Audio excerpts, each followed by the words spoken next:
A group of high school students started a project to research a string of unsolved murders. There is no profile of this killer except for the ones the students created. What if this guy's still alive? Like, what if he comes after us? Once you start getting a few tips or a few leads or a few identifications, then the cold case isn't so cold anymore. This is Murder 101. Listen to Murder 101 on the iHeartRadio app, Apple Podcasts, or wherever you get your podcasts. It's Kate and Oliver Hudson, host of the new podcast, Sibling Revelry. That's right. We started this show because, you know what? No one talks about siblings and that dynamic. The siblings, they know each other better than anybody. Yes. You know. Listen to Sibling Revelry on the iHeartRadio app, Apple Podcasts, or wherever you listen to podcasts. Do you feel seen or heard when you watch the news? You mean like the news wasn't really for me? Exactly. Imagine that. The news is made for the comfort of white people. That is the audience they want to curate. The Native Land Pod, we talking about the real things that really matter with real folk. All day. Welcome home, y'all. Welcome home. Listen to Native Land Pod, dropping every Thursday on the iHeartRadio app, Apple Podcasts, or wherever you get your podcasts. Stop the car right now, wherever you are. Whoa. It's the Jubal Show. Hopefully everybody slammed on the brakes because there's something that you're using in your car the wrong way, and you could be in grave danger. Uh-oh. Also, if you actually believed me and stopped your car, you were probably in grave danger. Sorry about that. Experts have released a new information about a thing in your car that you're probably not using correctly and that most people don't use correctly. And they say that you could be in trouble if you don't use this right. What? This is racking my brain, man. Like the trunk? What are you supposed to put in there? I was today years old when I realized that this motherfucker right here was called the glove compartment. Not the glove compartment, the glove compartment. It's an acronym. And what does it stand for, you ask? The General Lorry Utility Vault. What? And you're probably asking yourself, if you're dumb and American like me, what the is a lorry? It's just another British word for truck, which should make sense because no one puts gloves in there. The glove box in your car. Oh, for actual gloves? Well, Let me just put in them. They've released a list of what you should have in your glove box. Oh. But I didn't know that it wasn't glove for gloves. I thought it was a glove. Like you put a glove on all the fingers, you put a glove, and then you take it off and you put it in the glove box. That's what I thought so too. Because back in the day, they used to always have driving gloves. Mm-hmm. What? That's why I thought that as well. You take out your driving gloves from the glove box, and then you pull up somewhere, and then you take them off and you flip them a little bit, and then you put them in there, and then you put on your cap and bounce out of the car, you know? Yeah. Bounce out of the car. You do keep one of the gloves with you to slap somebody if they insult you. Yes, because there may need to be a duel at some point. Yes. But here, listen to this again. Yo, I was today years old when I realized that this motherfucker right here was called the glove compartment. Not the glove compartment, the glove compartment. It's an acronym. And what does it stand for, you ask? The General Lorry Utility Vault. What? And you're probably asking yourself, if you're dumb and American like me, what the is a lorry? It's just another British word for truck, which should make sense because no one puts gloves in there. General truck utility. General Lorry. Yeah, but truck is what it means, so I put it in English. General truck utility vault. Well, experts have released a list of suggestions on what you should have in your General Lorry Utility Vault. It's much easier to say glove box. Okay. It really is. They say you should always have spare fuses in there. Wait. For what?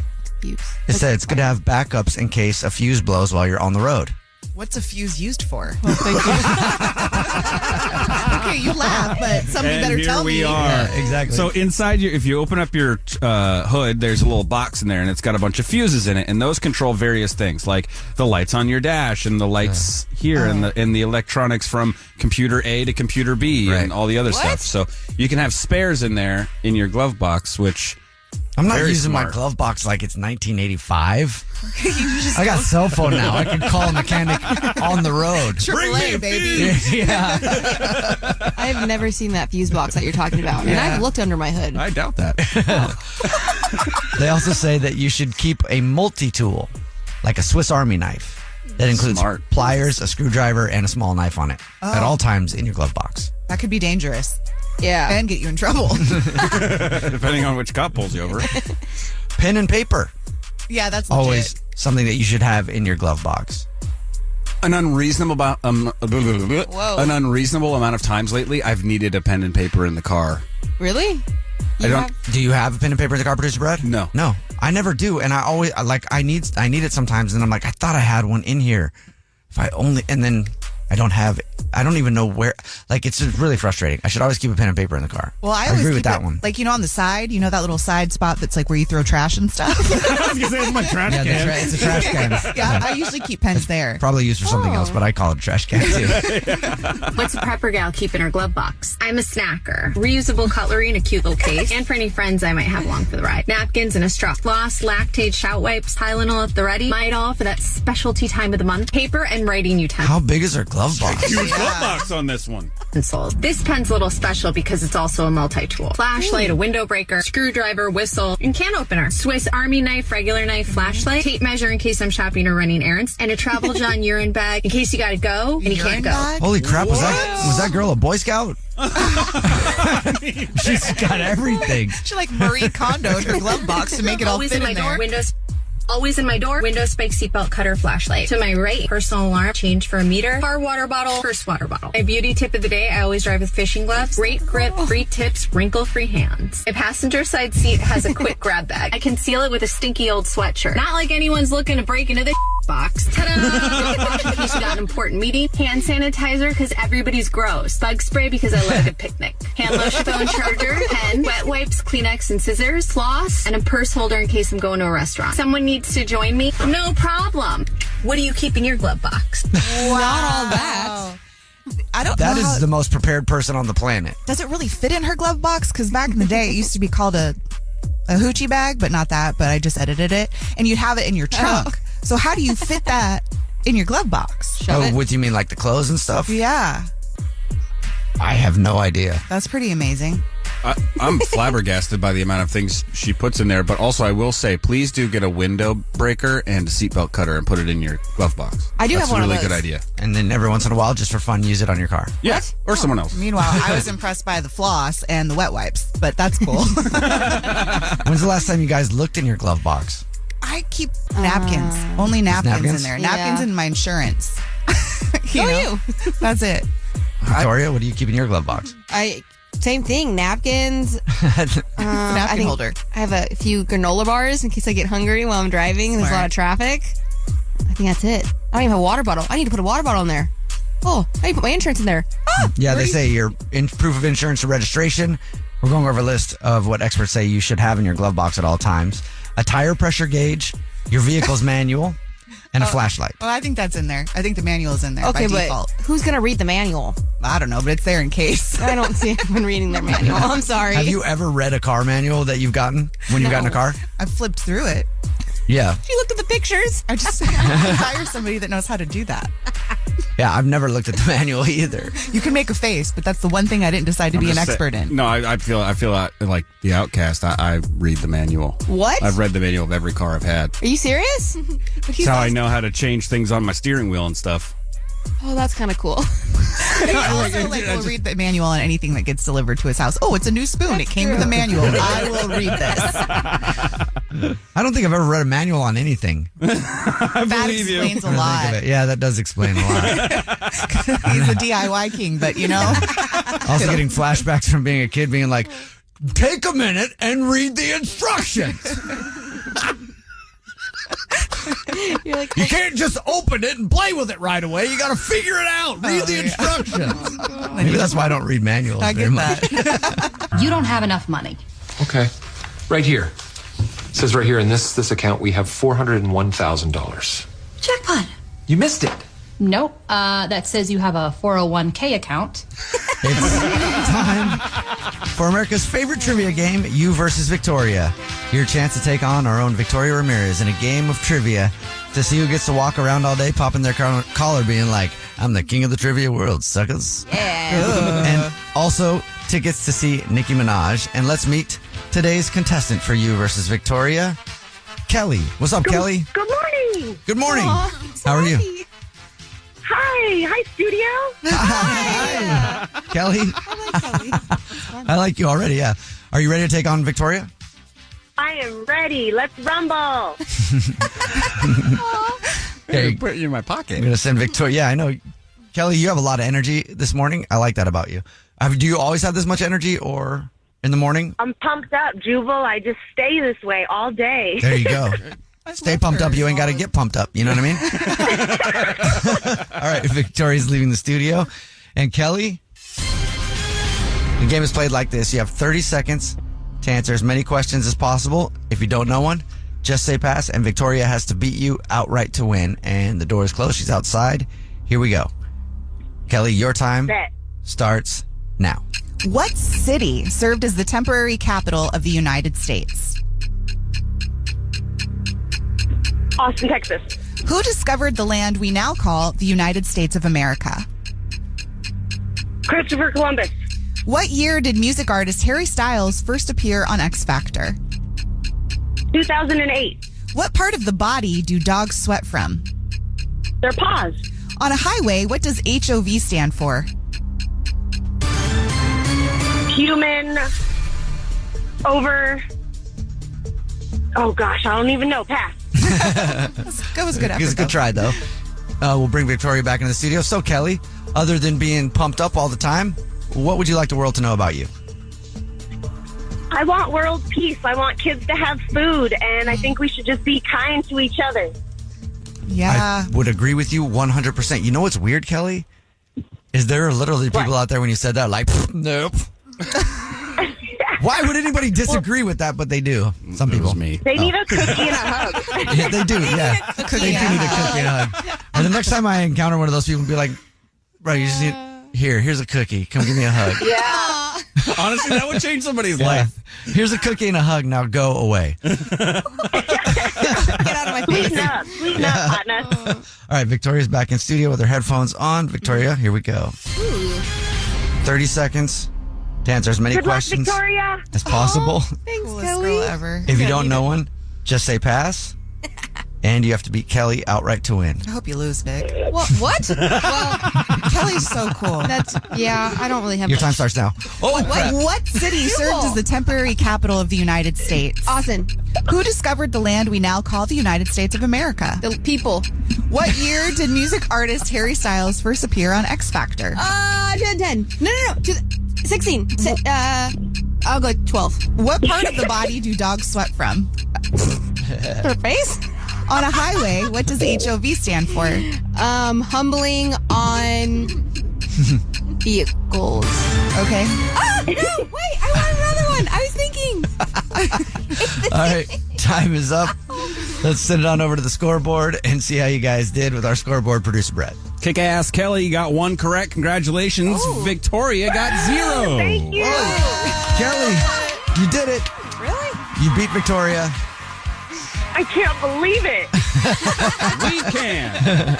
You got the Nicki Minaj tickets, and feel free to walk around today and tell everybody you're the king or queen. I'm sorry, you're the queen of the trivia world, sucker. Make sure to add the I'm sucker popping part. my collar, Jubal. There you go. There it is. She's ready. All right, let's go over the Thank answers. you. I love you guys. Love you too. Thank you. So glad she won. Philadelphia served as the temporary capital of the United States. That's close. I don't know how to say this name. Amerigo Vespucci. Vespucci. Amerigo Vespucci. That's why Christopher Columbus can suck it. Honestly, I've gone on rants about Columbus too much, and we don't have the time now. Right. But what a hack, man. And they don't really teach you that he's not the guy. Amerigo Vespucci found America. Are you related Columbus to Amerigo Vespucci? Landed on an island and was like, I did it. No. And also that Amerigo dude did it before you, Columbus. At least we did call it America after him. That's true. Yeah. Except nobody knows. I feel so bad for that dude. Yeah. No, I feel so bad for Amerigo Vespucci. We never met, but like I feel bad for him. Is that why this is America? Seriously? Yeah. Why didn't anybody teach you that? Because for some reason they want to teach you that Columbus discovered it all. Why? When the dude didn't even land where he wanted to. Well, everybody needs to know. What a chump. I did this on purpose, by the way. Did you really? Okay, well, I'll divert it. You want to talk about Harry Styles? Harry Styles first appeared on X Factor in 2010. No! Dogs actually sweat from their paws, and HOV stands for High Occupancy Vehicle. I was close. Really? Kelly, thank you for playing. Appreciate My you. pleasure. I appreciate you. Absolutely. Thank you, everybody. This is such Have an a great day today. educational show. Have a great day. really Have a is. great day. Well, it makes me feel like I'm not educated. Well, same. Well, it's not your fault you're not educated. For some reason, they do it on purpose. You were taught what you were taught, where you were just taught by, for some reason, the people in this country who teach you that the guy who didn't discover it discovered it. What is that? I don't get it. I really don't. It's like showing up to the wrong address and being like, yeah, I found your house. Now it's mine. No, you didn't. You're like really heated about this. I am. I get so angry about it because I'm like, why does nobody really know this? It's because they don't teach it. Yeah, man. Preach. You So do, weird. Jubal. Thank you. Yeah. It's just a dude. Like, He's about to be like a guest lecturer. A TED Talk. Yeah. let me take credit for that one guy who found it before me's work because I didn't know what I was doing and I hit the wrong spot. We are And then still also I going. was very mean to people when I got there. Still going. You should just change Christopher Columbus's Wikipedia page. Like, you can edit those and just put whatever you want. Christopher Columbus was a hack who stole people's discoveries. Hey, we play You versus Victoria this same time every single weekday morning. And also, remember, at this same time every single weekday morning, your chance to win a trip to the Caribbean. Wow. The Jubal Show wants to send you to the Caribbean for a, hold on, let me get my paper here. For a 4-day, 3-night vacation for 2 to any Sandals resort with locations in Curacao, Jamaica, and the Bahamas, including round-trip airfare. Enter the keyword beach, BEACH, at thejubalshow.com/sandals. thejubalshow.com/sandals. And you could be going to the Caribbean, pretty much where Christopher Columbus went and went, I found America, everybody. All right, I might get yelled at for this one, but I feel like the entitlement of wedding culture is just completely out of control. Like, we want to be grown adults choosing to have these elaborate, expensive ceremonies where the cost gets put onto your guests and your wedding party, and yet also keep traditions from when weddings were between 2 teenagers in their hometown. Like, the whole concept of a registry was created for 2 people moving from their parents' home to the first home they ever shared, where they, didn't even have plates. And now wedding registries are for 2 30-year-olds choosing to have a 5-star resort wedding in Mexico to be able to add to their Le Creuset collection. I'm sorry, but if people are spending hundreds or even thousands of dollars and precious vacation days to attend your wedding, that's the gift. People have budgets and other weddings to attend and maybe eventually their own to throw. And if you're putting yourself in a position financially where you need to recoup the money from your guests that you chose to invest in your own wedding, that's a you problem. And even for bridal parties, if you're going to make your friend buy a $200 dress she's never going to wear again, you better not also expect a present. I just think we've created a culture where people feel totally entitled to making their special day a financial burden for everyone who cares about them. And I think it's worth questioning. She's not entirely wrong. She ended that video with, by the way, I'm getting married. Go to my Amazon wish list. But also, that's how you say Le Creuset? Huh? That was Le Creuset. I don't even know what that is. Feels very foreign to me. Those are those Dutch ovens I was talking about. Anyway. Oh, that's what you do when you put the covers over the head. Yeah, exactly. I'm giving you a Le Creuset. Anyways. It's the Jubal Show, and it's true. Weddings are ridiculously expensive, and one couple is making international headlines because of what they did to save money on their wedding. It went viral, and now people are saying it's either a great idea or just a great way to get arrested. Okay. So a coffee shop in Indianapolis called Mansion Society is in the news after a couple held a pop-up wedding there, but didn't ask permission. Guys, have you seen all the drama that's kicked off in this coffee shop in America? It's absolutely insane. This little coffee shop in Indiana in America, or just really cute. They posted on New Year's Eve that they had an eventful day that they needed to share. Soon enough, there was a full bridal and groomsmen party, a wedding officiant, wedding photographers and patrons leaving personal items including wedding gifts, coats, purses, all over the coffee shop. Like, just walked in and completely took it over, just out of the blue. A bride walked in and proceeded to have a wedding ceremony. They just showed up to this coffee shop with 20 to 30 guests, didn't say anything, and then just started the wedding ceremony in the corner of the store. Huh. And the owners were not happy about that. Yeah. I don't blame them. Yeah. Could you imagine? That's like somebody walking into your home. Just like, hey, we're having a wedding here. But what do? Do you kick them out? I mean, the public's like watching. I would. You go even more viral. I mean, the thing that sucks about this so much, though, it's like a look at me moment. Like, it doesn't feel like you're attending my wedding. You're attending me creating a scene inside of a coffee shop. Not my love. You're watching me make a scene. And now everybody is debating on whether they're jerks or this is a great way to save money on a wedding. I see, when I first saw the story, I was like, oh, that's genius. Just show up and do a wedding wherever. That way you don't get price gouged for the event. This coffee shop where this happened, where they had the pop-up wedding, I guess they charge $500 for private events, which is not a lot if it's a wedding. But if you told them it was a wedding, that $500 would be $5,000. Right. You know? Just say it's a private event. Yeah. Well, the thing there is, though, so this coffee shop does private events, so you literally just stole from them. But if the coffee shop didn't do private events, it's just a corner coffee shop, and there's just people that sip and coffee, and there's no private event thing, right? Then I kind of don't mind this. It sounds kind of fun, especially if you include everybody around, and maybe you pay for everybody's coffee in the coffee shop or something like that. That would be a great way to do it. But if they actually provide this as a service, then that's theft. But I read somewhere that the couple, once they found out like how viral this is going, they emailed the coffee shop and was like, hey, we'll give a donation of $200. I mean, that is one way to save on wedding venue costs, but still. And they actually did post a video of the wedding happening, but they said they didn't do anything because they were just so shocked. And I feel like the wildest bit, that apparently this all happened in the space of about 15 minutes. They said that apparently some of the people there were even stopping people from walking into the coffee shop because the wedding was going on and people were getting in the way of the wedding photographer's pictures. I feel like surely the guests there must have thought that it had been rented, because they say in their post that they were asking us to take coats, purses and watches as if like they were working for them. To be fair, the coffee shop were really good about it. They said we debated not sharing today's event, but if people want to have a full-on wedding with photographers, officiants and everything, maybe give them a little bit of warning and maybe pay them. Honestly, the audacity some people have is just insane. Text in 41061. Do you think what this couple did is okay, or do you think that it's criminal? Because basically they're stealing money, showing up at a venue and having a pop-up wedding. The owners of the coffee shop say that they didn't stop it because if footage of them interrupting the wedding went viral, the internet might cancel the coffee shop. Aww. That sucks that they had to think about that. It is. Because that's their property. Right. They should have the right to go, no. Should I wait for the moment of silence to object here? Or should I just go ahead, get to that part? I'll wait until that part. I object because you guys didn't pay to be here and you showed up to my coffee shop. I can't get customers in.